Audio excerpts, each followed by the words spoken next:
All right, welcome. So, how to make progress your pleasure. This is basically just a video about how to optimize and utilize dopamine in order to find enjoyment in actually progress and making progress versus all of the bad habits that we're used to and accustomed to, right? So, if you'd like to make more progress in your self-improvement journey, you can go ahead and click that top link in the description. That is my product. That is my community, Self-Improvement Synthesized, where I teach athletes and entrepreneurs how to stop wasting their potential and make the most potential progress by optimizing their daily routines and habits. So if that's something you're interested in, go ahead and click that first link in the description. But without further ado, the video. So my story. Growing up, I never found pleasure in doing hard things, right? I never found enjoyment in doing really difficult things, right? I wanted to be an athlete and I wanted to play sports, but I couldn't get myself to do it because it was too hard, right? It was too difficult. And obviously there were self-limiting beliefs and I was too young to know any of that and know how to deal with any of that. So that played into it as well. Trauma played into it as well, but it was difficult for me to do the work. And so I couldn't actually go and pursue the thing I wanted to do. Reading. I never read books other than when I absolutely had to for a grade for English, right? And so I never enjoyed reading. I never got enjoyment from reading. And, I can go on and on about the list of things that I could have done but didn't because it wasn't pleasurable or enjoyable. But the gist is that at a certain point, that all changed, right? At a certain point, I actually started to enjoy reading. I enjoyed sports. I enjoyed work more than I enjoy pleasure, more than I would ever possibly enjoy going on TikTok right now, more than I could ever enjoy any type of drugs, alcohol. Alcohol disgusts me, right? The idea of alcohol disgusts me. Bad food, like I don't have any cravings for junk food, anything like that. I love and I absolutely get pleasure from all of the work that I do here, right? And so I'm at a point now when it's more enjoyable for me to read a book. It's more enjoyable for me to do my work, to record this content, right? And it's a beautiful state to be in. I can tell you from the other side that it is very enjoyable, but it's something that you can do for yourself, right? And how I did this was simply fighting through the resistance, fighting through the discipline it takes to actually start doing these habits. Because once you start doing these habits consistently, you begin to realize that you get dopamine from doing them, right? You get dopamine from the progress that it actually gives you. And so now I'm going to get into the video where we're talking about dopamine and progress, right? So how we can get dopamine from doing hard things. When you have something hard in front of you, something difficult in front of you, like let's say when I first got here and I was about to press record on the first video that I recorded today, it was very difficult. It took discipline for me to get here. It took discipline for me to convince myself to do the work, right? Even though it was my plan, I had nothing else in place that I would have done instead. It still caused some type of resistance, right? But by doing it, by overcoming that resistance and doing it anyways, I was able to actually get through the first video. And then after the first video, I had a little bit of a hit of dopamine, a little increase in dopamine, right? And then I did the second video, and that second video increased my dopamine again. By the end of the third video, I was in a flow state, and I had a higher level of dopamine than I had when I came here, right? And so now I'm at a level of dopamine where it's easy for me to focus. It's easy for me to stay in flow. I'm enjoying what I'm doing right now. I'm really enjoying it, right? It's fun. It's pleasurable. And so the point of this is when you have the difficult thing in front of you, it's hard to do it right then and there.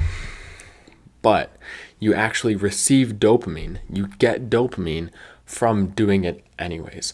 So by overcoming that resistance and doing it, you release dopamine and you get dopamine because you are progressing, because you are making progress, because you overcame that difficult thing, that challenge, and now you yourself are growing as a result.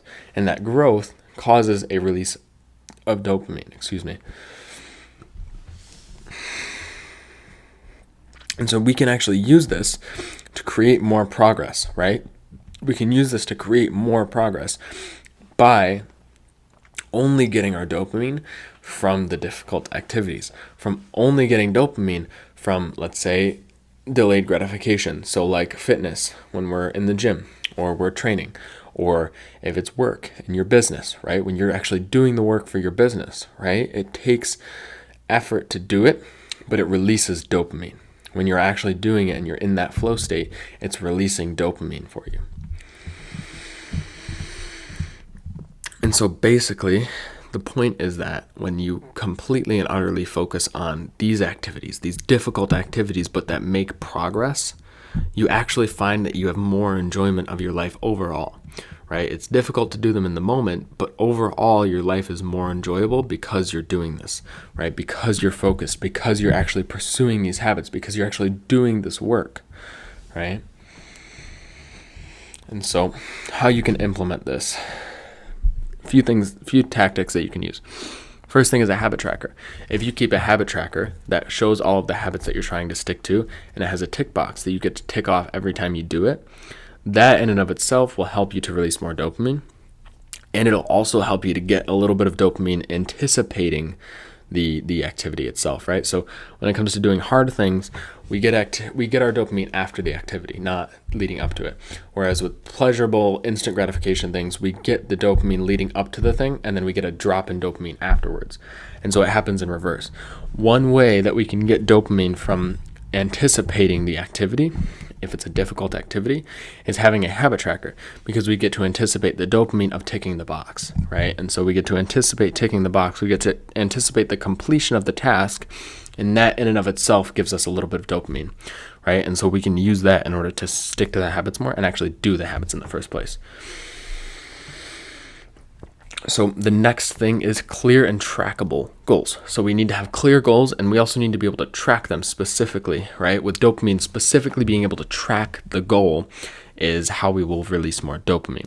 So when we have a clear goal and it's an actionable goal, we need to take that goal and find a way that we can track how close we are to that goal and how much progress we're making towards it, right? So for me, my goal of 10K a month, it's very easy to track, right? How much money have I made this month? That's it, right? And so it's very clear and easy to track that. Whereas something like in fitness, it's a little bit more difficult, right? If you're trying to build muscle, you have to know exactly how much muscle you're looking to build, and then you have to track your weight, right? But finding a way to track your goals, finding a way to track your progress towards those goals is how you will actually start to release dopamine in the anticipation and the pursuit of that goal. The next thing is using a timetable. So using a timetable will clearly organize your day into a structure, right? Into an actionable plan that you can just follow through on and go and follow throughout the day. That'll make it easy to stick to the goals. And these habits, each piece of the timetable will stack upon itself. So as you move through each of the tasks that you have, right, and you make more progress, as you progress, as you complete each task, you've released more dopamine. And so by the end of the day, you're feeling way better than you started the day with, right?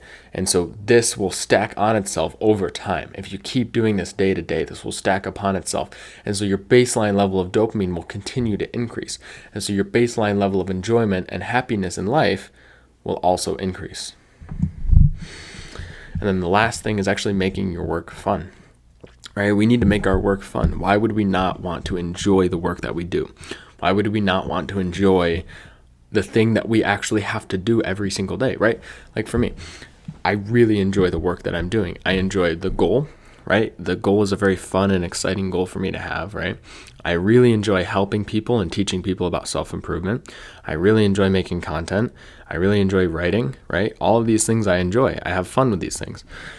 And so therefore, I've structured my entire business so that all I have to do are things that I already find fun, are things that I already enjoy doing. And so because I have this enjoyment, because I have enjoyment in doing these things, therefore I'm able to do them more consistently. I'm able to do them more often as well. So that is actually all I have for you guys. This is a bit of a shorter video, but basically just highlighting the point that we can actually get dopamine from progress itself instead of doing all of these pleasurable, easy habits that we keep seeking out instead, right? So if you've made it this far into the video, go ahead and click that first link in the description to join Self-Improvement Synthesized, and I'm excited to see some of you guys inside of there. But other than that, if you'd like to learn more about self-improvement, be sure to subscribe. And aside from that, I'm out of here. Peace.